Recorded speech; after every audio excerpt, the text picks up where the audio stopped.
Carly? Yep. Perfect. Great. Hi, everyone. Welcome back to another live community classroom with Michaels. We have our friend Edie Eckman with us today to make this adorable spooky cat wreath. My name is Renee L. from Your Inspirations, and I'll be helping with any questions you might have during today's class. Please feel free to drop your questions in the chat and we'll make sure that Edie answers them. While we're getting ready to kick things off, let us know where you're watching from. Over to you, Edie. Okay, hi everybody. Carly, I'm getting a lot of sound coming from somebody. Can you mute everybody, please, except maybe me? Don't mute me. So, hi everybody. You got it.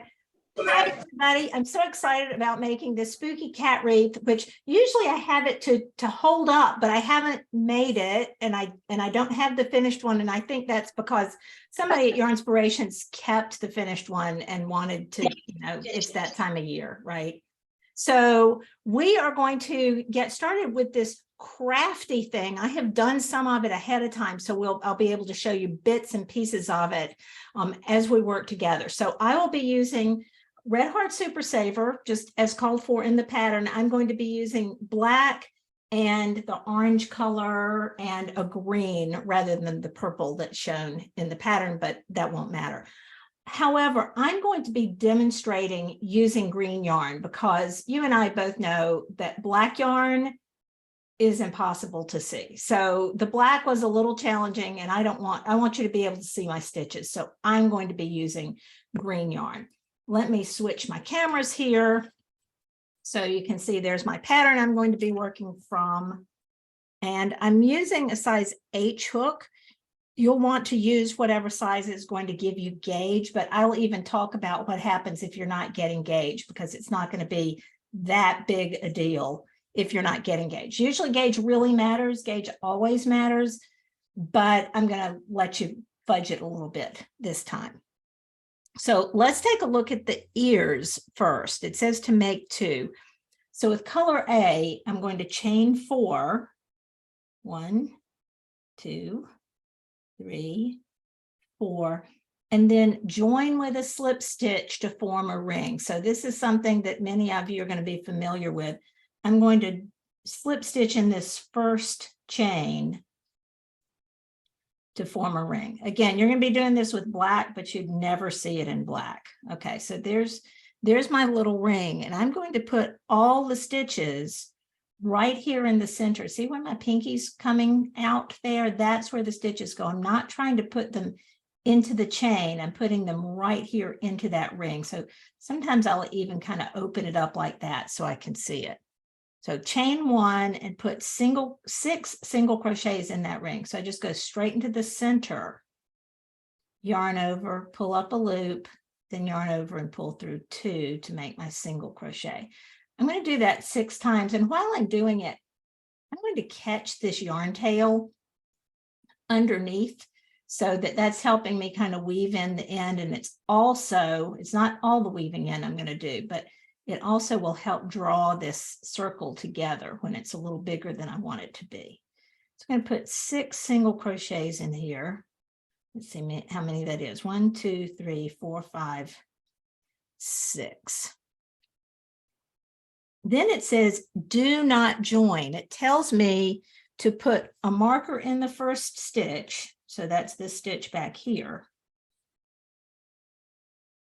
And work in continuous unjoined rounds, moving the marker up to the first stitch of every round. And then it just tells me to single crochet in each stitch around. Well, I've got news for you. I'm going to put 6. So here I do, there's the first one. And I have to move the marker up. And then I have to replace it. And then I go 2, 3, 4, 5, 6, and then I come to the marker again, and oh my goodness, this is going to be a real, let's call it a real annoyance, right? I was going to use some other word, but let's call it a real annoyance that I'm going to have to replace this every time. Here's my news. I don't need that. I'm just working in rounds all the way around for 23 rounds. So it doesn't really matter for this project, for this ear, whether I do 23 complete rounds or 22 and a half or 23 and a half.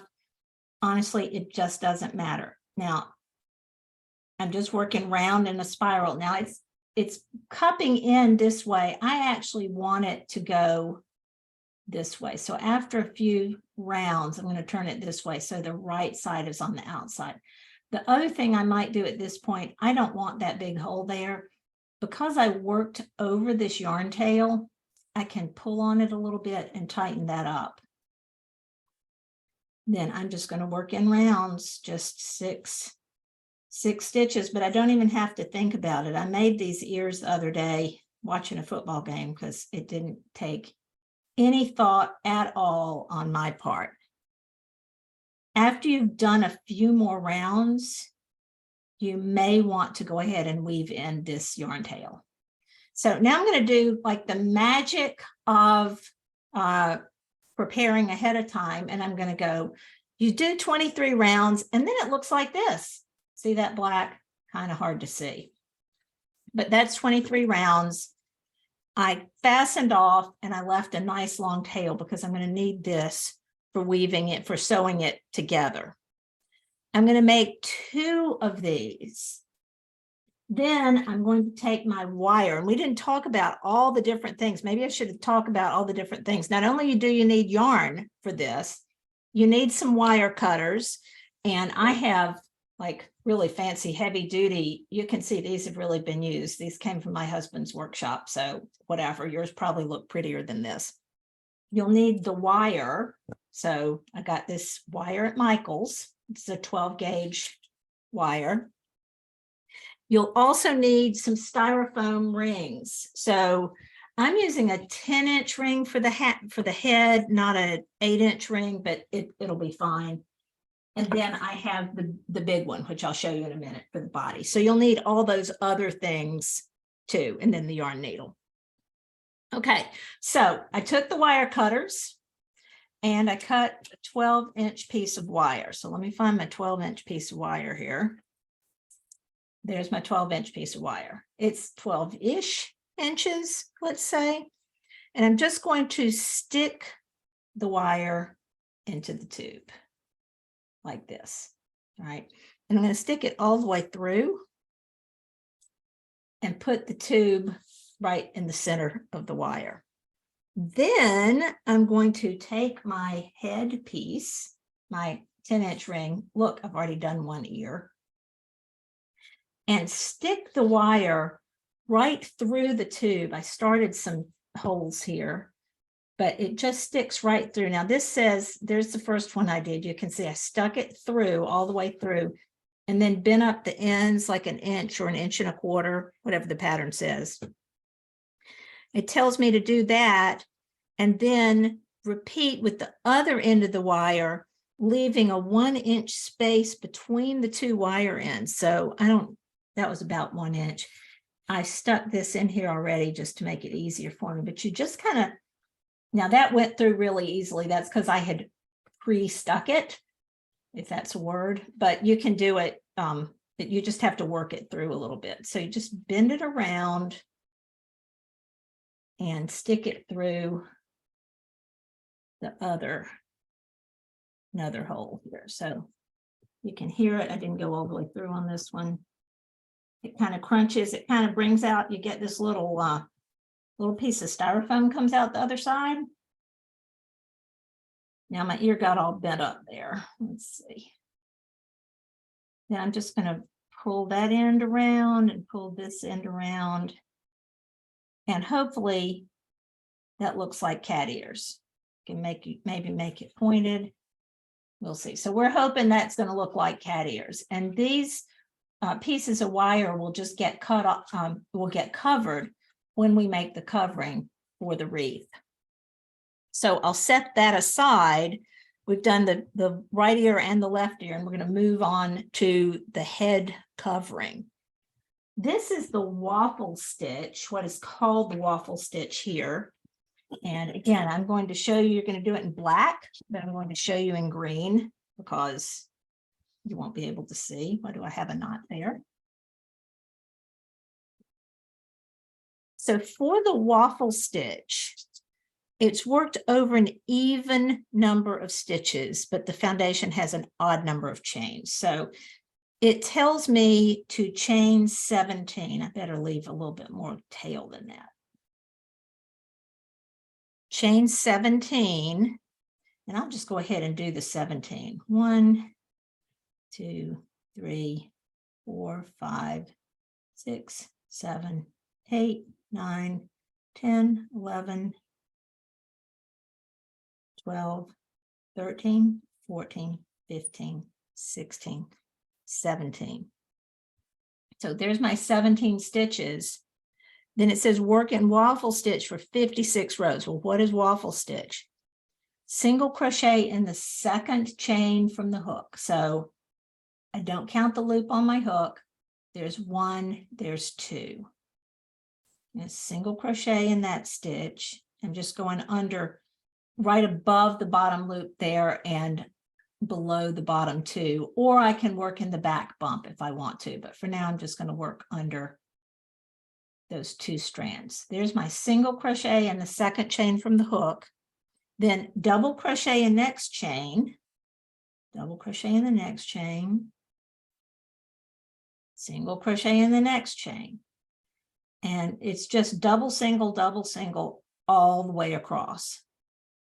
And because I have an even number of stitches, I'll end with a double crochet.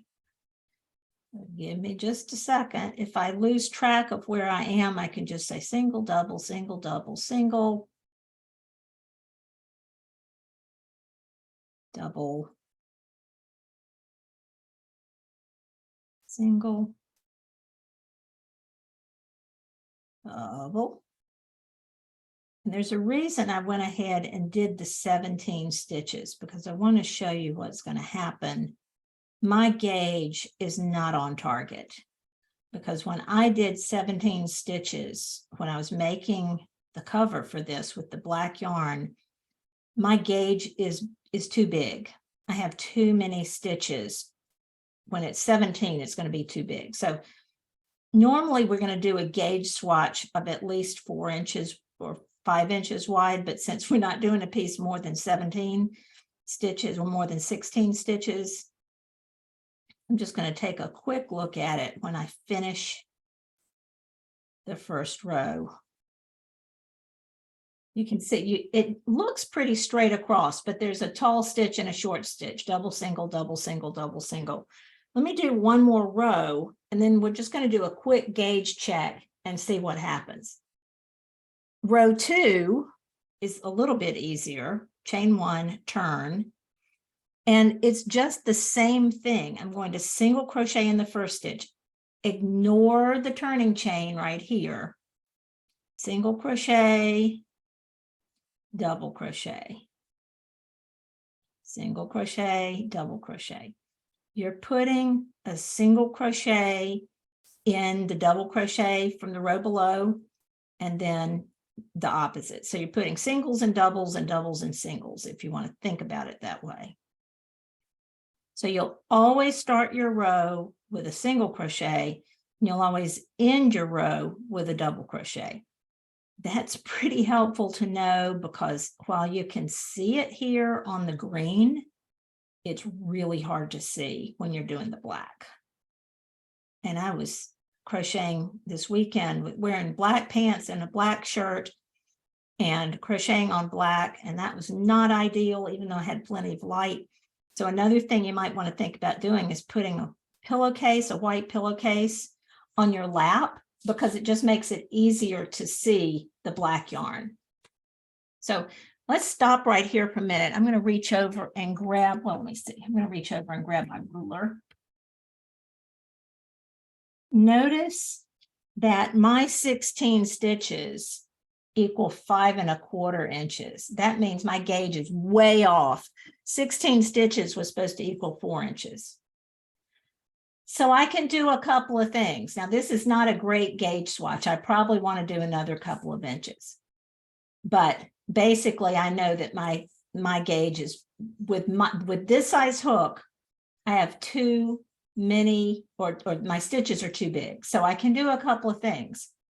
I can start over with a smaller hook and try to get down to the, sorry about knocking my camera there. I can make my hook smaller, and that will bring my stitches down and make it smaller. But I'm pretty comfortable crocheting with this, and I'm pretty happy with the fabric. I might want it to be a little denser when I put it over the wreath, but we'll see. So I can either start over with a smaller hook to make my stitches smaller, or I can say, oh, I just need to work on fewer stitches because I might want to keep this gauge. And what I can tell is if they're having me work 16 stitches, in other words, this piece is 16 stitches, that tells me that they want it to be 4 inches around or across. So I can look at this and say, well, how many stitches do I need it to be to make it 4 inches? And just start over again with the smaller number of stitches. So you can decide what you want to do. What I wouldn't want to do is go with this piece being this wide, because it's just going to be, it's not going to gather. I need to stretch it around the wreath. I don't want it to be, wrinkled around the wreath. So if I didn't make that clear, ask in the chat and I'll see if I can make it clearer if anybody has questions about that. So gauge always matters, but you don't have to necessarily match the gauge because I'm giving you some options on what to do. So let's pretend that we have worked 56 rows. Now, 56 rows, which is what my pattern tells me right here, 56 rows. That's all well and good if my gauge is on target with the pattern, and if I'm using a wreath that's the size called for in the pattern. But I think I mentioned my head wreath is 10 inches, not 8 inches. So it's a little bit bigger. So I'm going to need more rows to go around. So what I did was I just made that piece and tried it on. Okay. So we're going to do the magic of having prepared ahead of time. Here is my piece that I did with, I can't remember how many stitches. Let's see, 2, 6, 8, 10, 12, maybe 16 stitches. It's very hard to see this black. So the instructions tell me when it's time to put it together with wrong sides facing, sew the beginning and end. So here is, oh, you can't see it. I promise you there's a seam here, right? It was a long piece, looks like a little scarf, and I sewed the beginning and end. Then I'm going to insert it right in here like this. Make sure I can see my right side and my wrong side. I'm going to stick it in, and it's going to fit around like this. The nice thing about working with a foam wreath is that you can take some sewing pins and just hold it in place. So I'll definitely want to wrap it around here. And I can just hold that in place here and here. And you see they'll meet in the middle across here. So I'll go around and stick pins in my wreath all the way around like this. So I'm stretching it a little bit.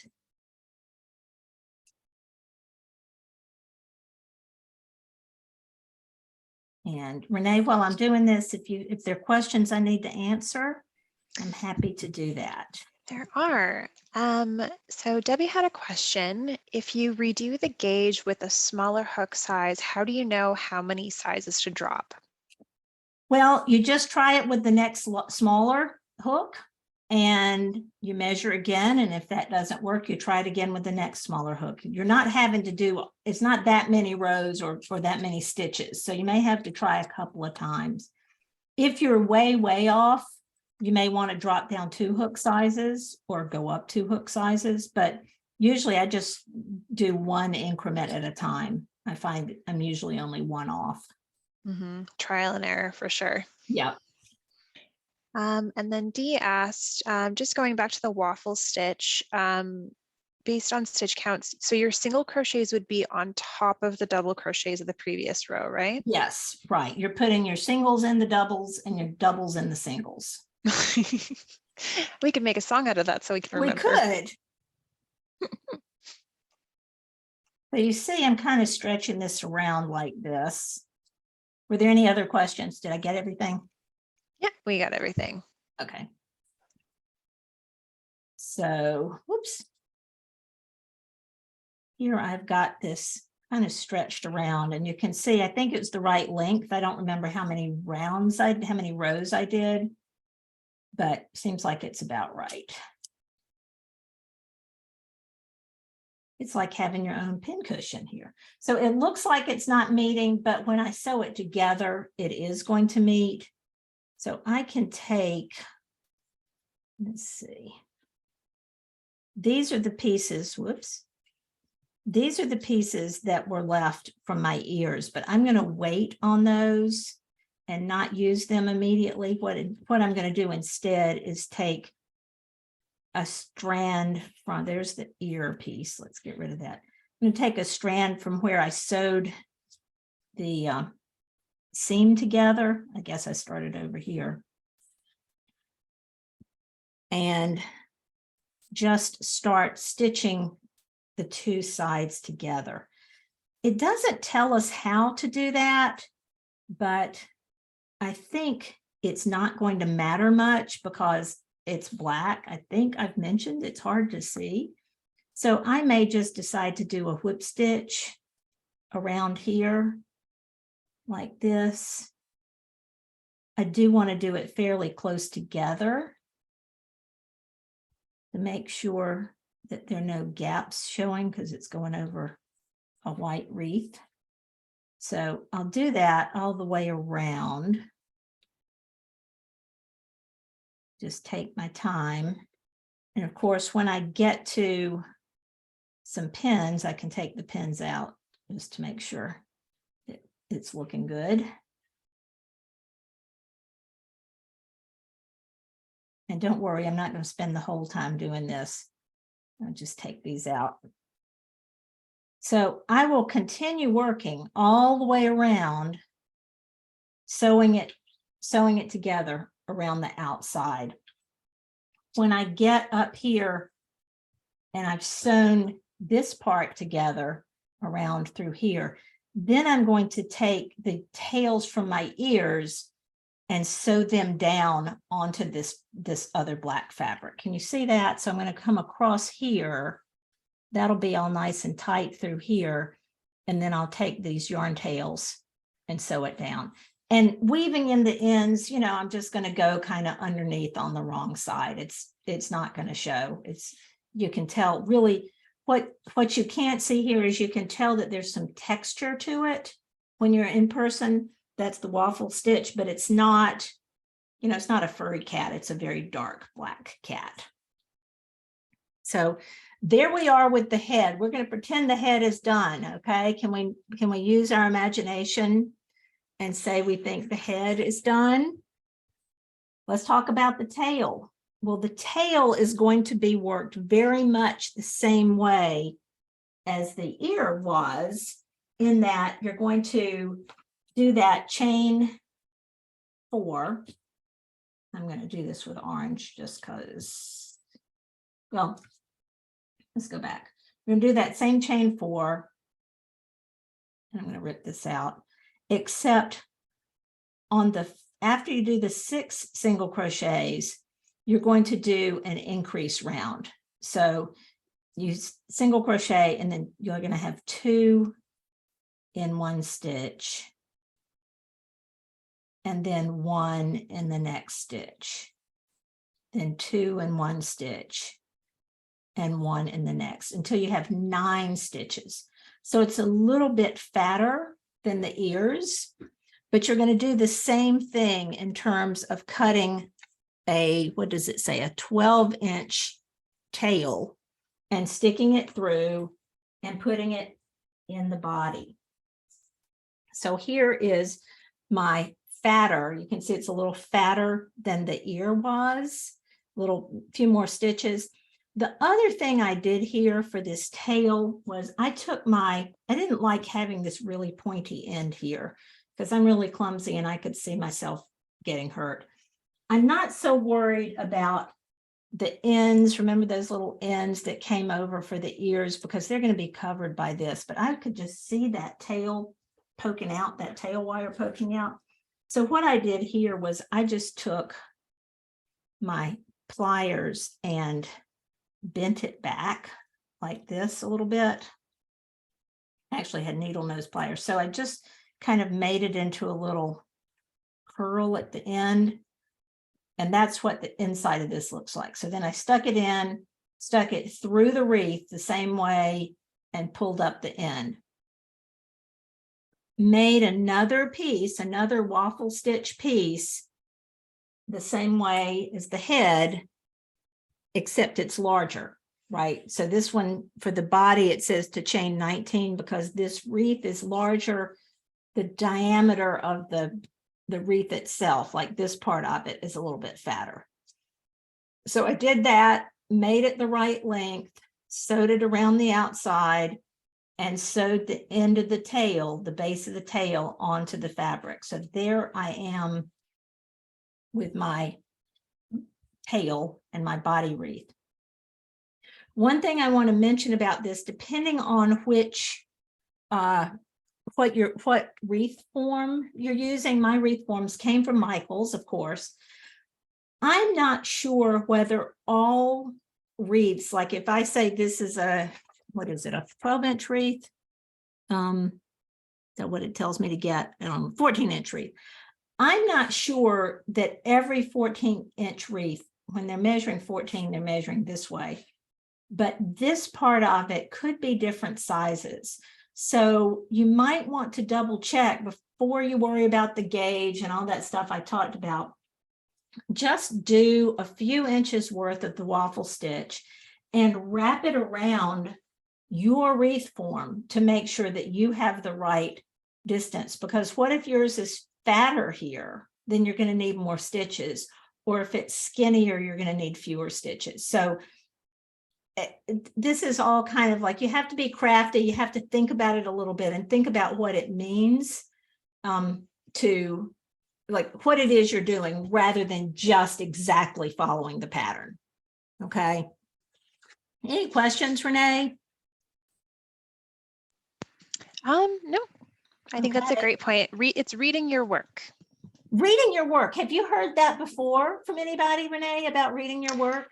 I think a certain lady named Edie Eckman might have told me once to read your work. Yes, like understand what it is you're trying to do and where you're trying to go with it. So yeah, so you're reading your work, you're just making sure that the piece you are making is going to fit your wreath. So I would highly recommend that you have the wreath first, right? That you get all your, I'm going to switch cameras because I'm lecturing to you, but you're just looking at a weird thing. So get your materials first, because if you make all the pieces, then you can't get your wreath, then you're going to be unhappy. So, you know, keep that in mind.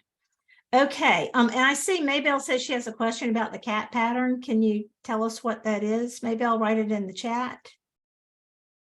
Yep. Okay, so we've done the tail, we've done the body. Yeah, I know, not in real time, but whatever. So now we have to figure out how we're going to attach the head to the body. Well, it gives us two methods. So it tells us we can either do it with yarn or with wire. I kind of like the idea of wire, so that's what we're going to try to do here live on TV. Right, so let's go back to my camera. And we're going to do it even though I haven't finished sewing this thing on. So we'll see what happens here. So here I am. I definitely want to figure out where I want it to go. So I know, hold on. Trying to figure out how to get this big thing where you can see it. So, all right, so here's my tail and here's my head. So I can kind of decide, like, how do I want it? Tell me where you think. Does that look like a cat? Do I want my ears to be off to the side? Do I want them to be straight? I like off to the side slightly. It looks a little sassy. You like that? Do you like it Yeah. that way? Okay, we're going to go with this. Do we think that looks like a cat? Okay.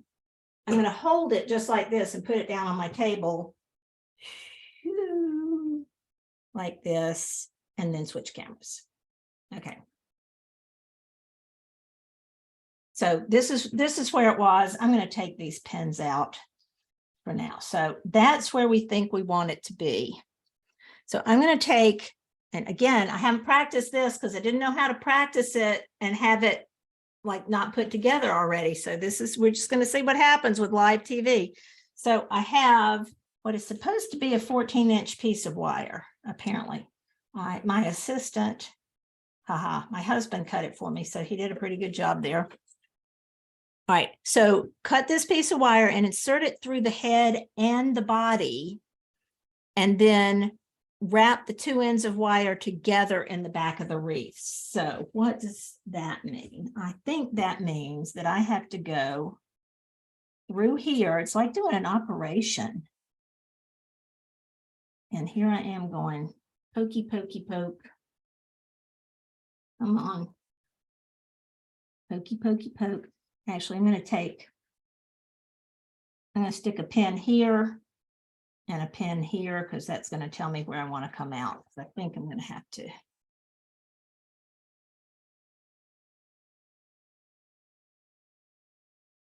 There we go. Came out the other side. There's my little plug of styrofoam. Then I'm going to do the same thing here. I'm just kind of checking to see if my ears are showing up where I want them to show up.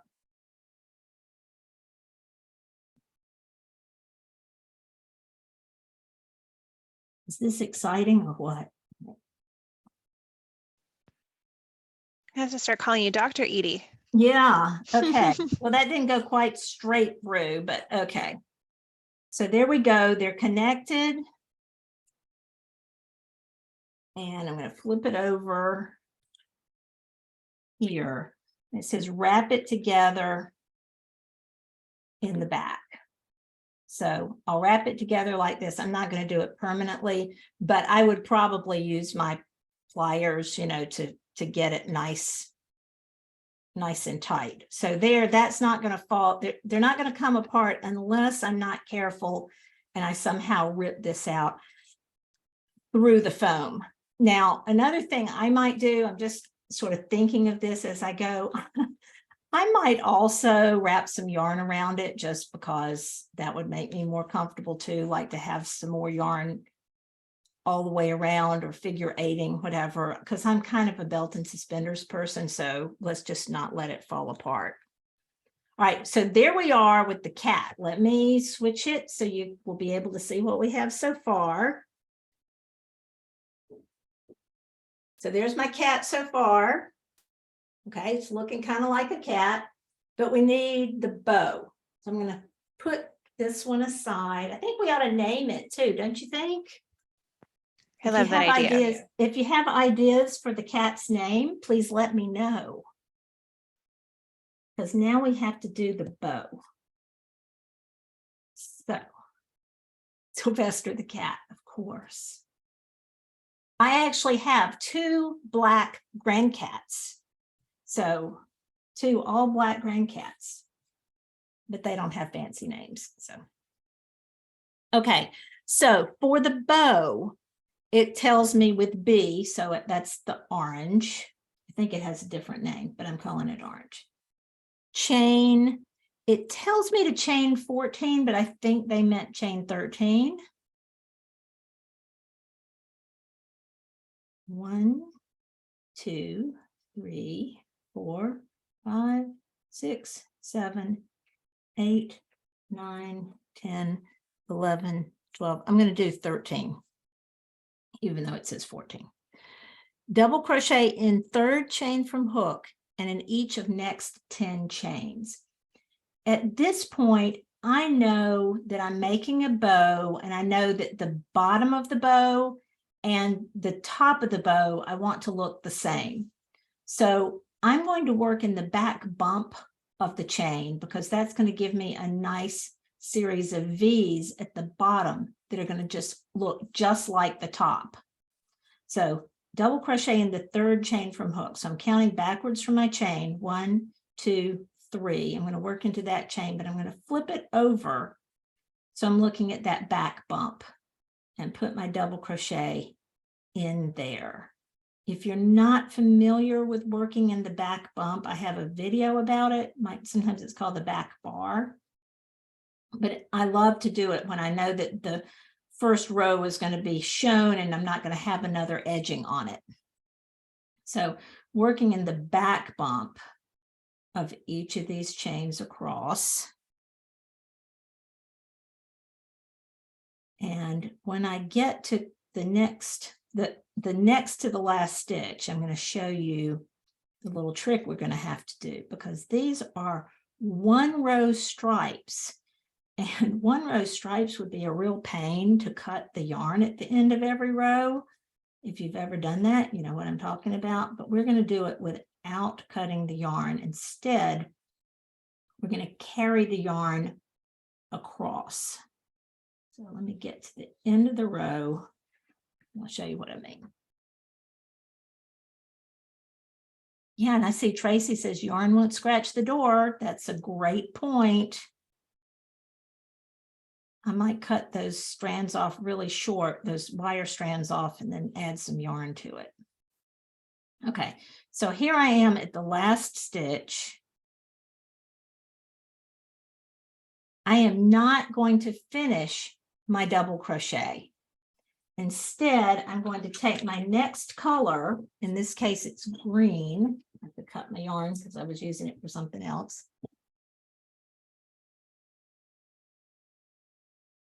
And change to the green. So I just do a yarn over with the green, leaving a nice long tail for weaving in, and pull it through.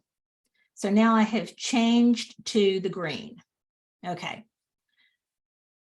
Row 2, I'm going to turn. Row 2 is chain 2, double crochet in first double crochet, and each of next 10 double crochet. But I need to carry this orange yarn across with me. So I want to just make sure that I have it at the base of the stitch when I work each stitch. So I'm going to kind of hold it off here to the left. There's my chain 2.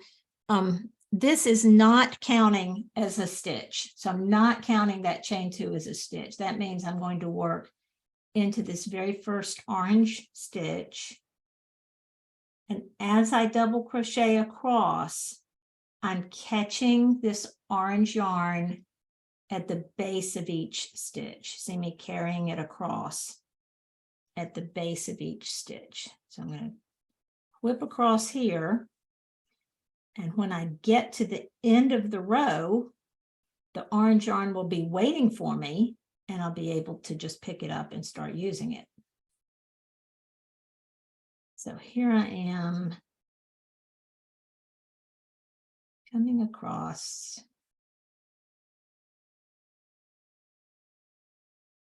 to my last stitch. There's my orange yarn. I'll be changing to orange here. I've almost finished my double crochet stitch. I'm going to pick up the orange and do a yarn over for the last yarn over and pull through. So there's my orange stripe and my green stripe. I just keep doing that. So I'm going to turn and chain. This time I'm carrying the green yarn across. It doesn't count as a stitch, so this chain 2 doesn't. So I'm working into that first green stitch. and carrying the green yarn across. So you do that for, a really long time. I don't know how long, 61 rows. Just doing those 1 row stripes. It's not that wide, but it takes a long time. But hey, at least you can see it a little bit better than you can see the black yarn, right? So you do that and you do that, and voila, you end up with a stripy scarf. Weave in your ends or stripy bow. I guess it could be a scarf, couldn't it? Okay. So I will admit that when I was reading the instructions on page 3 of the pattern, I didn't quite understand the words. Does that ever happen to you? Like you're reading the instructions and you're like, I kind of think I know what they mean, but it's not making sense to me. So don't feel bad if it doesn't make sense to you. I didn't quite get the full bow in 3 sections, blah, blah, blah, blah, blah. What I did was I actually just kind of played with it till I got it to be what I wanted it to be, which was kind of like this. And that kind of looks like a bow to me. So that may not be exactly what they meant, but hey, that kind of looks like a bow, right? So I think, does anybody agree? Renee, does that look like a bow? Yeah, I think so. Okay. I think so. Let's ask the cat. Yeah, for a cat, right? It's a bow for a cat. Who cares? So it tells me I did understand the part about cut 3 36-inch long strands each of B and C. So I did understand that part. So my 3 strands each of B and C are right here. I need to make them parallel to each other. Wrap all 6 strands around the center of the bow, working around all 3 sections and allowing the sides to hang down. Well, whatever. Like, I think they mean this. So I'm just going to wrap it around like this, nice and tight. And see if that looks like a bow. I think that looks like a bow. So we're going to tie them off, making it really nice and tight. What I probably do, let's see if I do this. You know this trick of like you do an overhand knot.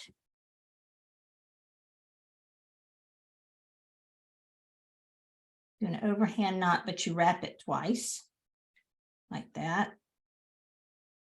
And that can help you really tighten it down. So I'm going to do that. I'm going to turn it around, see if I'm happy with that. I'm pretty happy with that.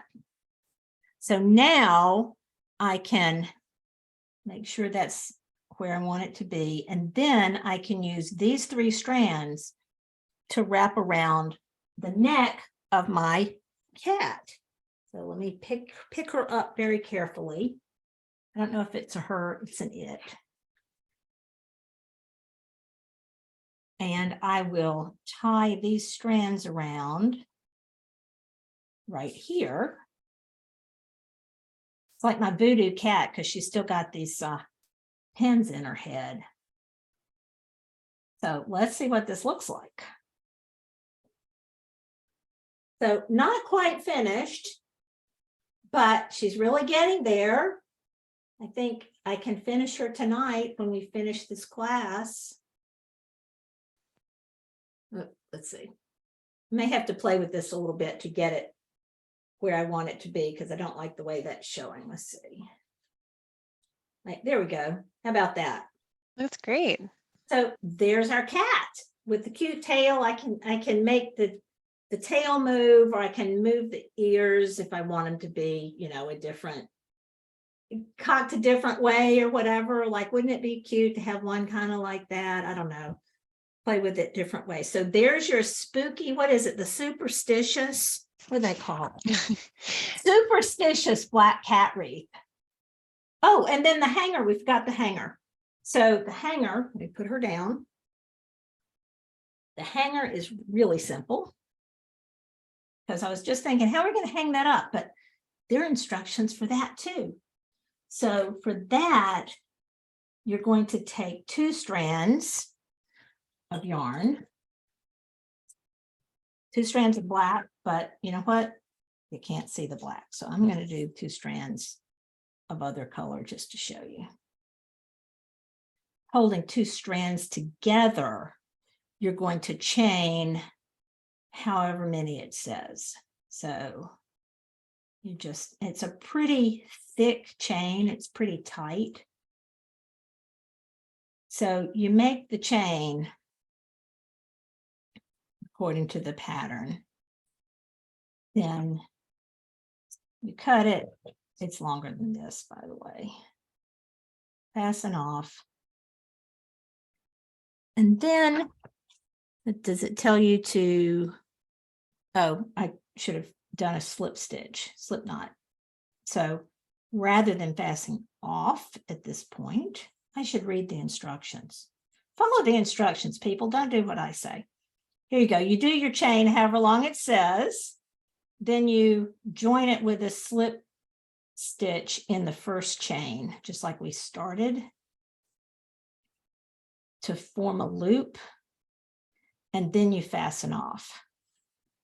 And then you can tie these ends together if you want, just to make a little tassel or whatever. So you're going to end up with a loop that looks like this. That's the actual size of the loop. Then you can put it through like the top of the head. So you just stick it through here like this and hang it up. So there's your hanging loop. So, and that's a nice sturdy loop because it's got 2 strands. So there we go. There's the cat. What questions do you have?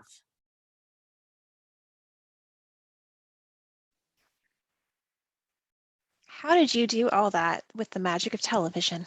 Yeah, right? I did a lot of prep work. This was several evenings worth of work because, you know, black yarn, and I was doing it at night, and I've turned into my mother. I just can't see this black at night. So yeah. Well, we appreciate you being so thoughtful with the prep work. We're really excited. I hope that others make this, and I hope that you guys tag us if you do. And there's plenty of time between now, like you can get it done this weekend. It didn't take that long. So yeah, and you can buy all your materials at Michael's, of course. And you can even like change up the colors of the scarf if you wanted to. Like there's so many ways to modify this. You mentioned like making an ear tilted so it's a little bit mischievous. So you want to hear a secret? Like, y'all can't tell, okay? You can't tell anybody, but this may be a gift for someone in my family who went to the University of Virginia.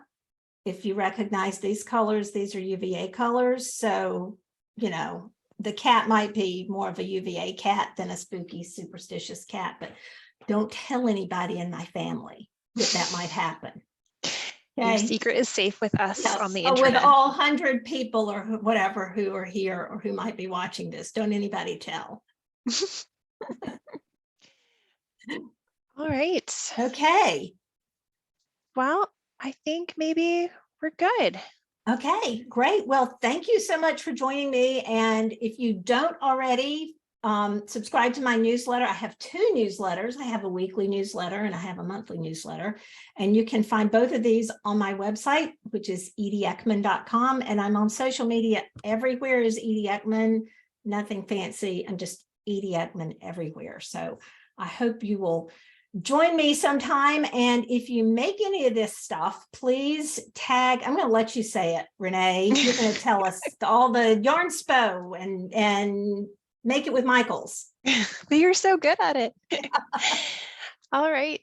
Thank you so much for joining us today. This was so much fun. As Edie said, don't forget to share your work with #MakeItWithMichaels and #YarnSpo. That's YARNSPO. I had to think about that for a second. Just a reminder, you can find more classes on michaels.com and a recording of today's class at michaels.com/classes. And if you're free on Saturday, it is I Love Yarn Day, and we will be doing 2 classes, beginner level crochet 101 and knitting 101. So hope to see you there. Okay, night everyone. Bye. Night.